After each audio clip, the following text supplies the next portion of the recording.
and welcome back to our second lesson. I'm so glad that you're here today and that I will have the opportunity to tell you more surprises that you need to know about stuttering. And there really are a lot of surprises about stuttering.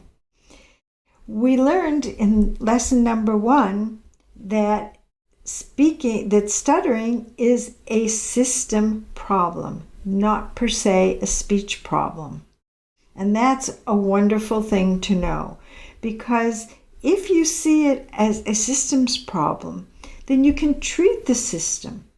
And if you see it as a speech problem, then you might be trying to change an outcome without changing the way the system is working. And that's not going to work.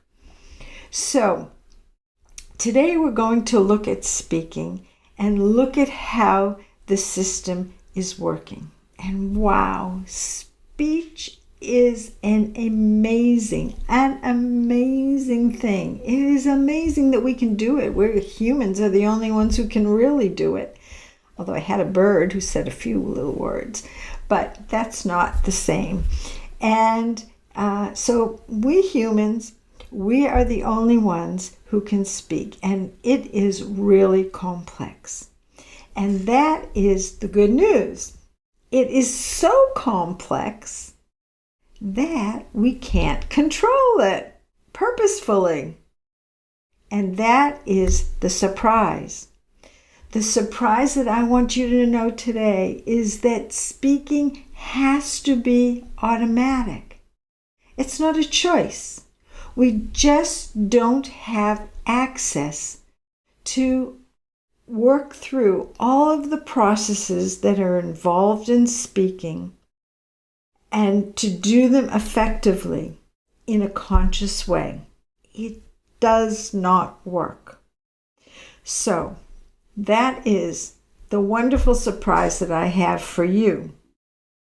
And we are going to see what is going on under the hood, and you will see that most everything happens automatically. So, what are these processes that go on? Well, first we have the thought. And the thought is conceptualization. We have to develop a concept. So this concept, it could be knowledge, it could be memories, it could be imagination, it could be logic, it could be calculating, so many different things. But let's take an example. Let's say you asked me how to get from my house to the nearest store.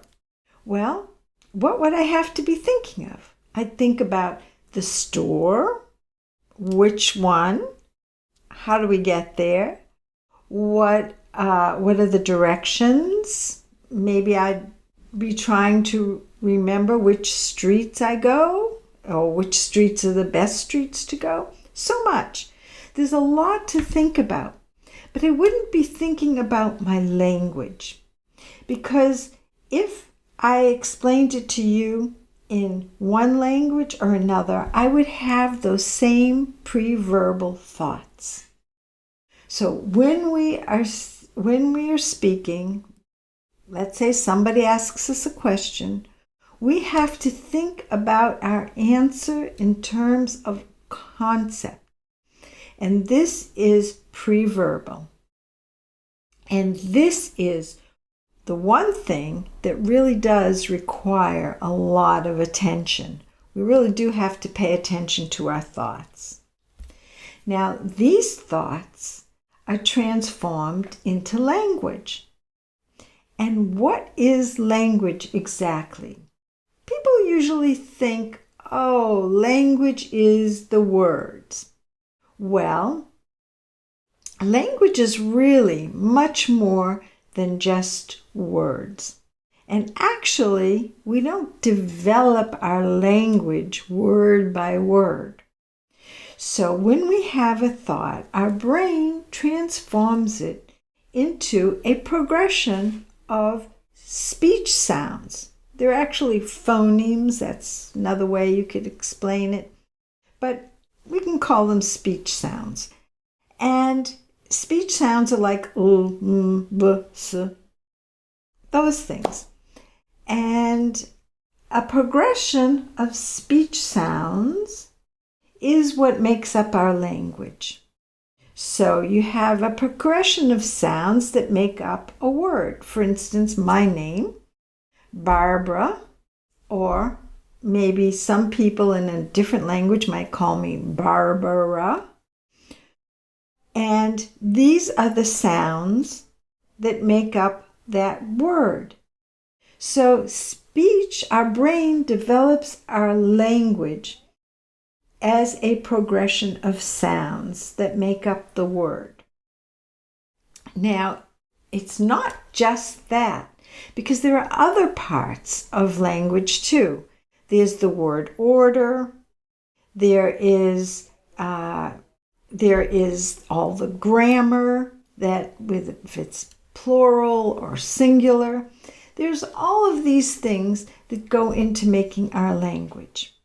And there's something else that's really, really important, because it's something that is often forgotten when we're speaking. And that is the intonation of our language. So if I'm going to say something, intonation is the changes in the tone of your voice. It changes all of the time. It's not, if you listen to me speaking now, sometimes I get to these really squeaky little changes in the pitch. I happen to have that in my voice, and not my favorite thing. Anyway, but there are these variations of pitch and different lengths of syllables in our speech. Now, some languages, these are really, really important because they're tonal languages, and the meaning of a single word changes according to the tone of voice. English is not a tonal language, but we also change our tone as we're speaking, and that does give meaning very often. For instance, if I said to you, "I don't believe that," or if I said to you, "I don't believe that," I would be saying two things that really have totally different meaning. And if you're looking at me, you may say, okay, it's just because you see it in the person's expression, which is also something that happens when we're talking. Some people are more expressive, some people less expressive, but that's another thing that goes along with the development of our thoughts.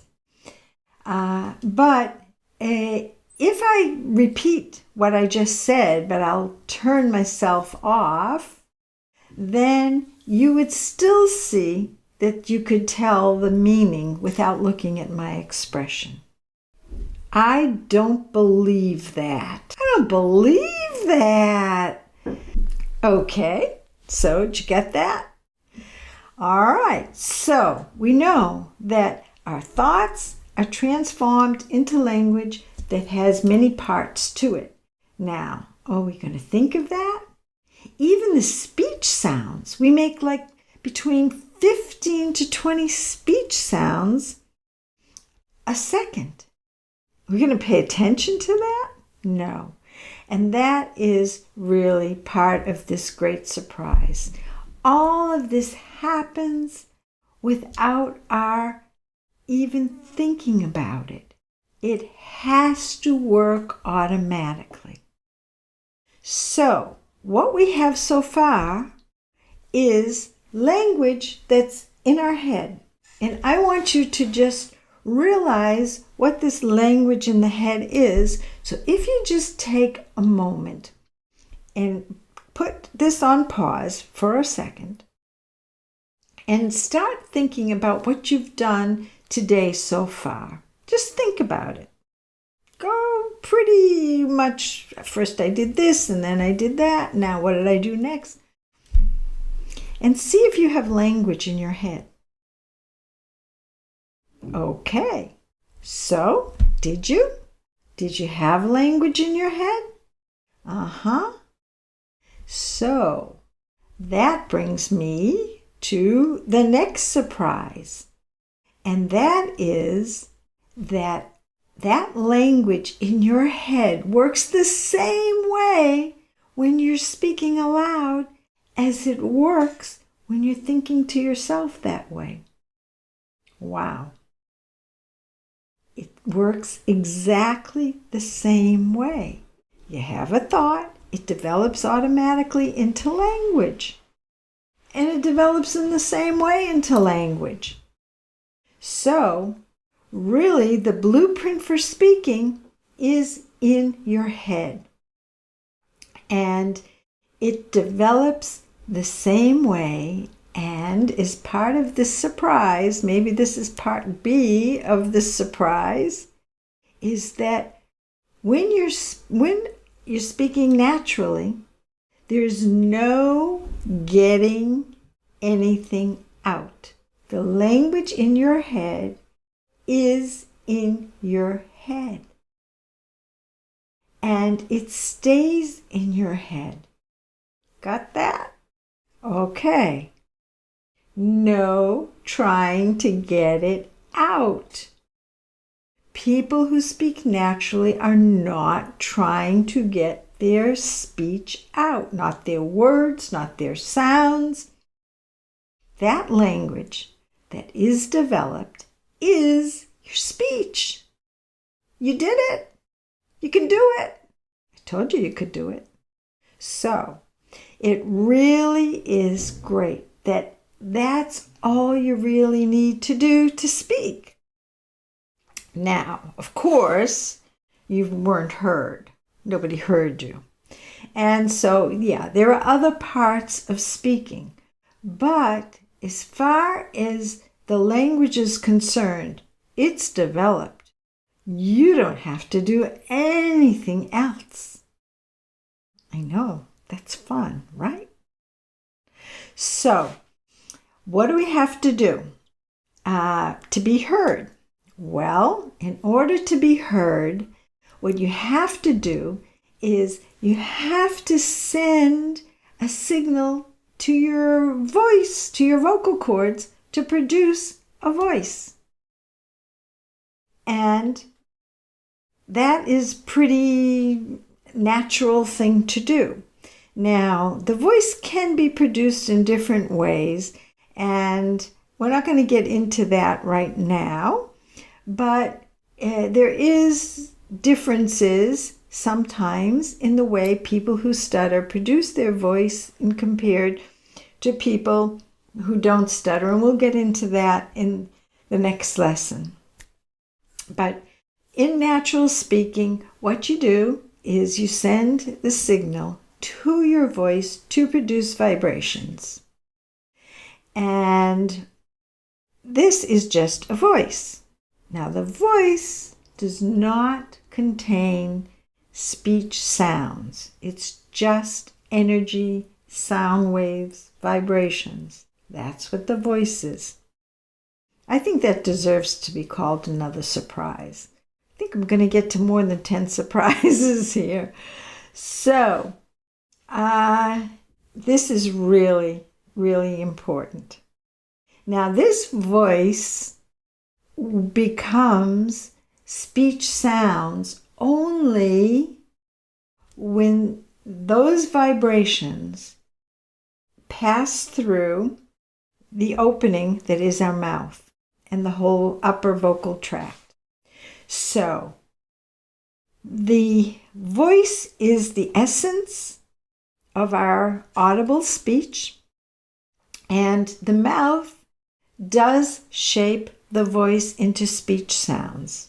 And I think I might have already told you that this goes really fast, like 15 to 20 speech sounds per second. That's really, really fast. And you couldn't control all of them no matter how hard you tried. So don't try to control any of them. The speech, the mouth, it moves automatically.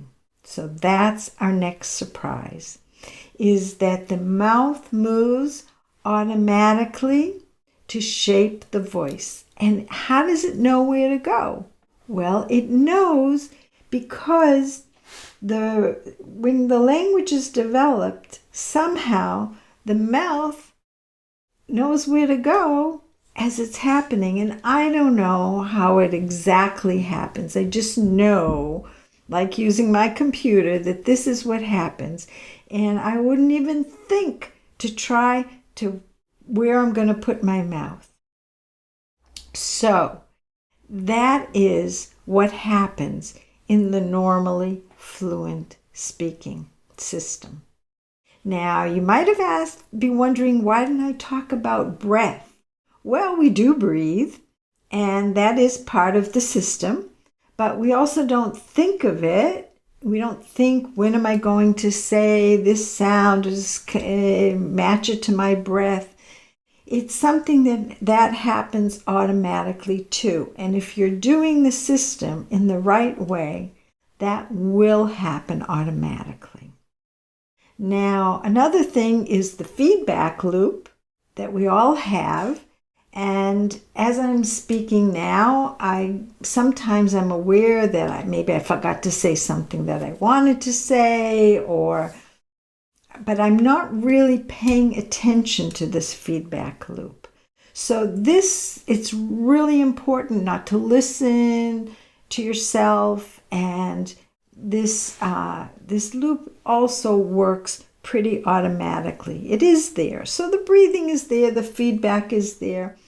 But as I said, we don't want to get too complicated in our understanding. And truly, it's not good to delve too deeply, because we don't want to become speech scientists. We just want to understand the system well enough to get it to work and to function naturally. So it's really enough. This is a system that everything from the very beginning, from your thought to the outward expression of what you want to say, all of these processes happen automatically, and they happen simultaneously. This is really, really a pre-requirement for normally fluent speaking. So, in the last lesson, I asked you to be aware of how you're speaking, and maybe you compared it to the way other people are speaking. And if you did, you might have had a lot of difficulty. But now that you know a little bit about what to look for, I want you to do your next assignment, and that is look and see how automatic your system is functioning. If you're a person who stutters, you probably will come up with different answers than a person who is speaking fluently. And that brings me to some of you who might be parents of children who are starting to stutter or who have been stuttering for a while. And now that you understand that the system is meant to work automatically, you won't be asking your children to think about what they want to say, because they'll probably start thinking of the words. You won't ask them to take a deep breath or try to control their speaking, because now you know that speech is meant to be automatic and that all the systems have to work simultaneously. So in the next lesson, we're going to look at the system and what are some of the ways that people who stutter use their system, and have gotten used to using their system when speaking, at least in some situations, in a way that is different from what I've explained to you today. And then we'll see in the last lesson some of the ways that we can change the system so that it will be working in the way that it is meant to function. So, I hope that you haven't been too surprised, but surprised enough. And I will see you in the next lesson for some more surprises about what you need to know about stuttering. See you there.